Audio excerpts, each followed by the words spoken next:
जानी टीवी देखने वाले सभी मुअज़्ज़ज़ दोस्तों को मेरी तरफ से अस्सलाम वालेकुम। दोस्तों, एक ज़माने में सयाम नाम से जाना जाने वाला ये मुल्क आज पूरी दुनिया में थाईलैंड कहलाया जाता है। आज पूरी दुनिया से लाखों करोड़ों अफराद थाईलैंड की खूबसूरती देखने को दौड़े चले आते हैं। यहाँ पहुंचकर इंसान को बड़े बड़े अजीबोगरीब हालात से भी गुजरना पड़ता है। कहीं आपको इस मुल्क में खुदा की कुदरत की कारागरी देखने का मौका मिलता है, तो कहीं आपको इंसानों की नुमाइश देखने को मिलती है।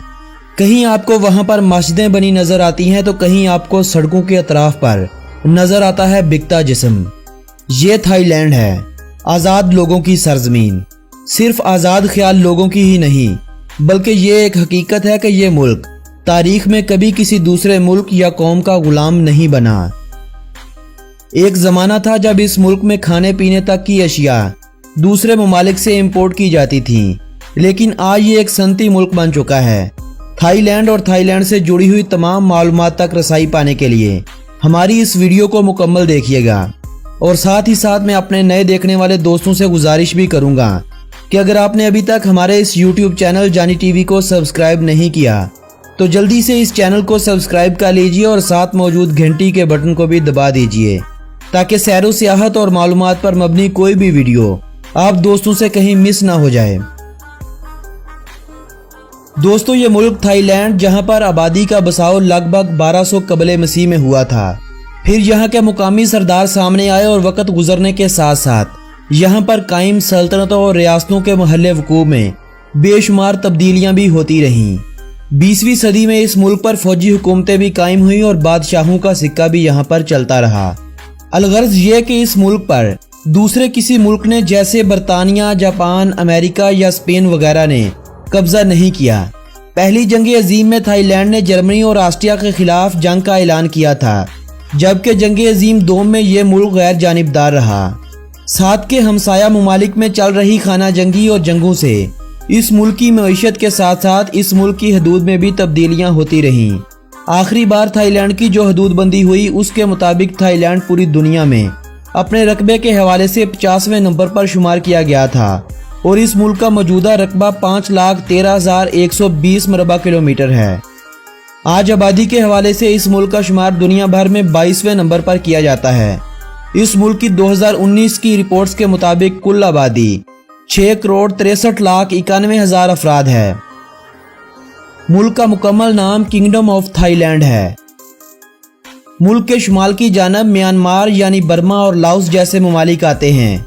मशरकी सरहदें लाओस और कंबोडिया जैसे ममालिक से मिलती हैं।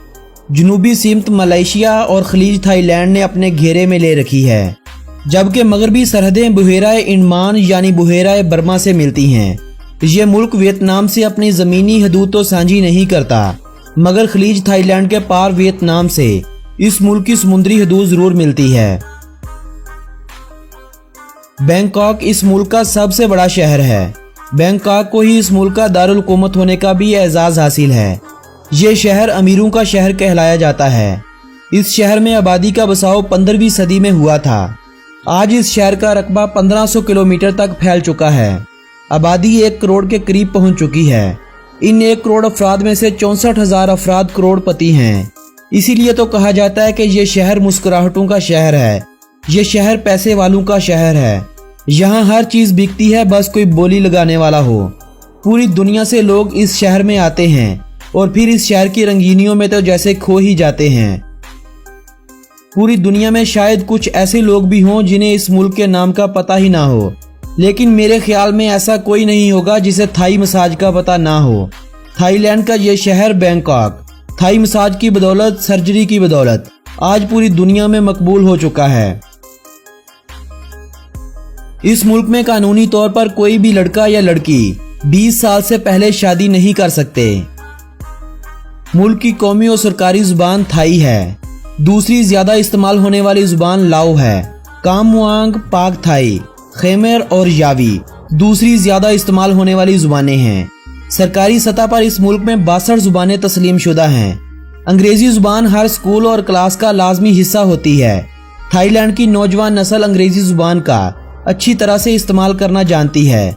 अंग्रेजी इस्तेमाल करने और करवाने की एक बड़ी वजह यह भी है कि सियाहत का शोबा इस मुल्क की आमदनी में इजाफे की एक बड़ी वजह समझा जाता है। मुकामी लोग जब अंग्रेजी से अच्छी तरह वाकिफ होंगे तभी वो सयाहों के साथ अच्छी तरह से डील कर सकेंगे। बुद्ध मत इस मुल्क का सबसे बड़ा मजहब है। मुल्क की आबादी के 93% लोग इस मजहब को फॉलो करते हैं। दूसरा सबसे बड़ा मजहब यहाँ इस्लाम है।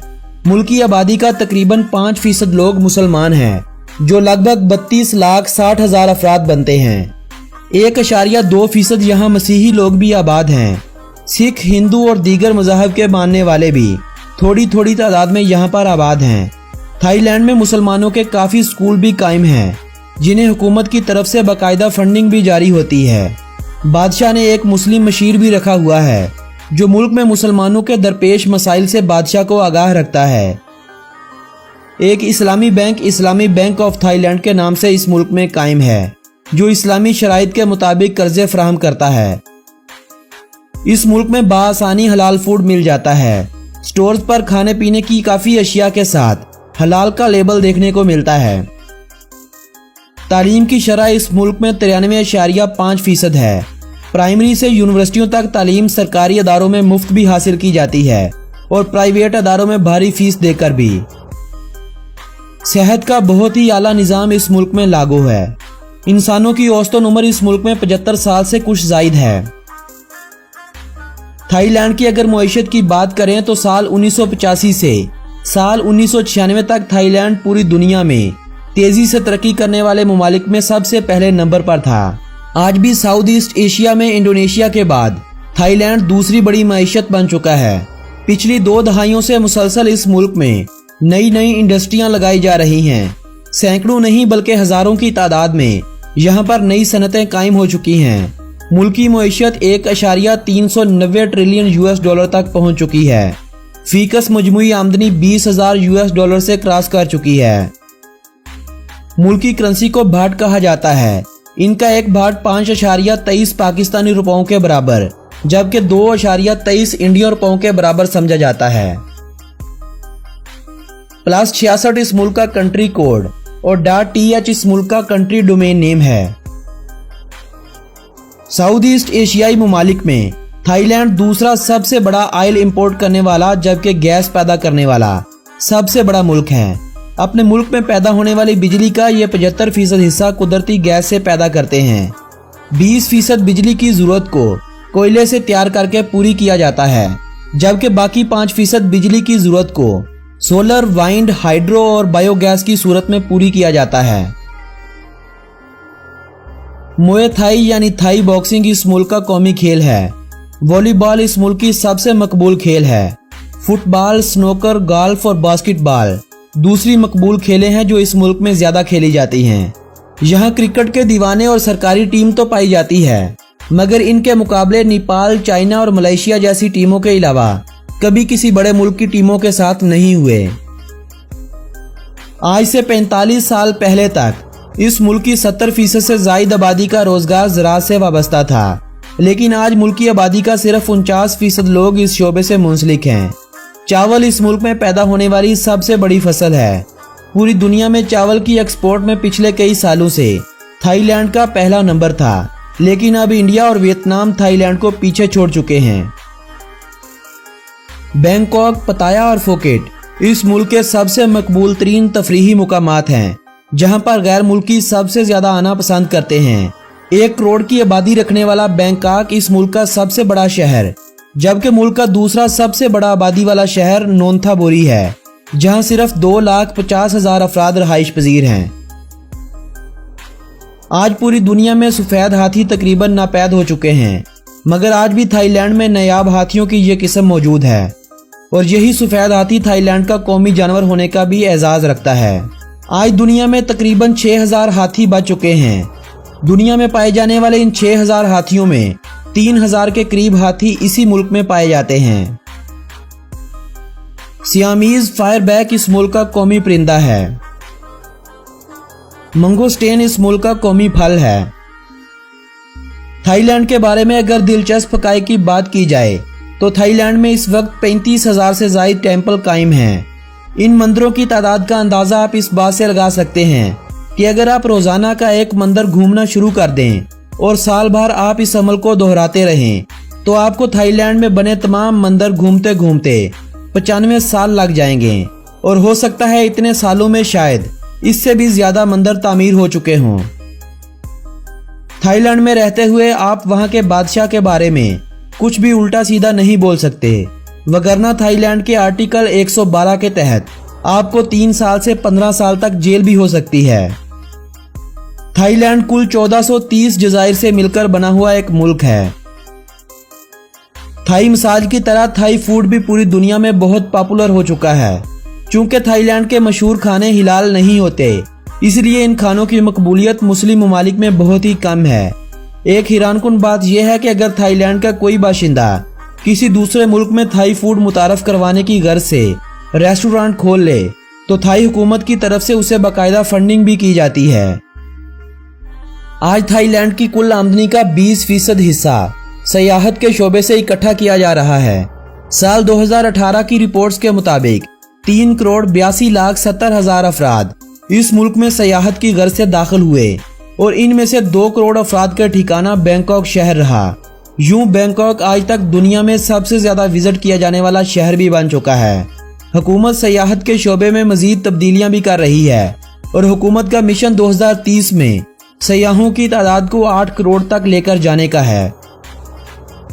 दुनिया आज जिस बैंकॉक को जानती है, कोई इस शहर का असली नाम नहीं जानता। इस शहर का नाम इतना बड़ा है कि शायद कोई थाई बंदा ही इस नाम को मुकम्मल पढ़ सकेगा। बसूरत दीगर आप इस शहर का नाम इस वक्त वीडियो की स्क्रीन पर देख सकते हैं। थाईलैंड का शुमार दुनिया के उन चंद ममालिक में होता है जहां दुनिया के सबसे खतरनाक सांप पाए जाते हैं। दुनिया का सबसे लंबा सांप भी इसी मुल्क में पकड़ा गया था। थाईलैंड के जज़ाइर पर पाए जाने वाले ये सांप इस कदर खतरनाक हैं कि जरा सी बेएहतियाती इंसान को मौत के मुंह तक ले जाती है। थाईलैंड का परचम 3 रंगों से मिलकर बना हुआ है।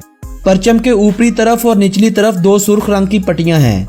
इनके साथ अंदरूनी तरफ 2 सफेद रंग की पट्टियां हैं, जबकि इन दोनों के दरमियान में नीले रंग की एक पट्टी है। थाईलैंड का पुराना नाम सयाम, जो 1939 तक इस मुल्क के लिए इस्तेमाल होता रहा। 1939 के बाद 1946 से 1948 तक दोबारा से सरकारी नाम बना रहा, मगर फिर थाईलैंड इस मुल्क के मुकद्दर में लिख दिया गया और तब से आज तक इस मुल्क का नाम नहीं बदला गया है। पहाड़ों, मैदानों, दरियाओं, जंगलात, खूबसूरत साहिलों और आबशारों के साथ साथ अल्लाह ताला ने इस मुल्क को बेपनाह खूबसूरती अता कर रखी है। शहरों की रंगीनियों में खोने से लेकर तन्हाई में रहने के लिए हर वो मौसम और इलाका इस मुल्क में दस्तयाब है जो एक आम इंसान की ख्वाहिश होती है। अगर आप पाकिस्तान से हैं और आपको थाईलैंड में सयाहत की गर्ज से जाना है तो आप पाकिस्तान में किसी भी ट्रैवल एजेंसी से वहां का बाआसानी वीज़ा लगवा सकते हैं, या अगर आप खुद इस अहल हैं कि आप वीज़ा अप्लाई कर सकें तो आप खुद थाईलैंड का वीज़ा अप्लाई करके बाआसानी वीज़ा हासिल कर सकते हैं। अक्सर पाकिस्तानी मलेशिया का ई वीज़ा हासिल करके मलेशिया में चले जाते हैं और फिर वहां कोलालमपुर में मौजूद थाई एम्बेसी से थाईलैंड का बाआसानी वीज़ा हासिल कर लेते हैं। जबकि भारतीयों के लिए थाईलैंड के ई वीज़ा की सहूलत के साथ साथ 31 अक्टूबर 2019 तक वीज़ा ऑन अराइवल की सहूलत भी दस्तयाब है। दुनिया का सबसे बड़ा गोल्ड बुद्धा भी इसी मुल्क में पाया जाता है। दुनिया का सबसे बड़ा रेस्टोरेंट जहां 5000 अफराद बैक वक्त खाना खा सकते हैं, इसी मुल्क में कायम है। दुनिया का सबसे बड़ा मगरमच्छों का फार्म भी इसी मुल्क में है। दुनिया की सबसे लंबी मछली यानी 12 मीटर लंबी वेल शार्क का गढ़ भी यही मुल्क है। दुनिया में पाए जाने वाले तमाम जानवरों का 110% इसी मुल्क में पाए जाते हैं।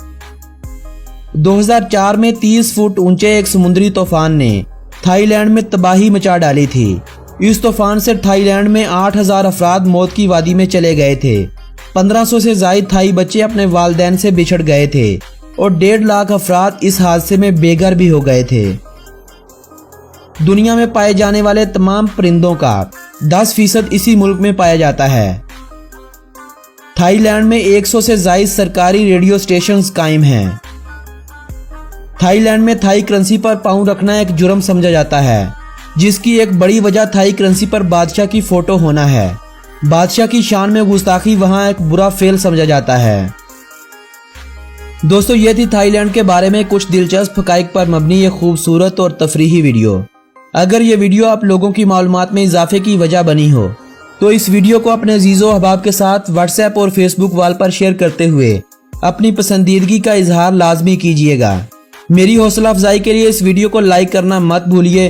अगली वीडियो कौन से मुल्क पर बनाई जाए कमेंट करते हुए हमें अपनी राय से ज़रूर नवाजिएगा। आप दोस्तों से मुलाकात होगी ऐसी ही किसी मालूमाती वीडियो के ज़रिए। तब तक के लिए अपने इस दोस्त मोहम्मद नबील को दीजिएगा इजाज़त। अल्लाह निगहबान।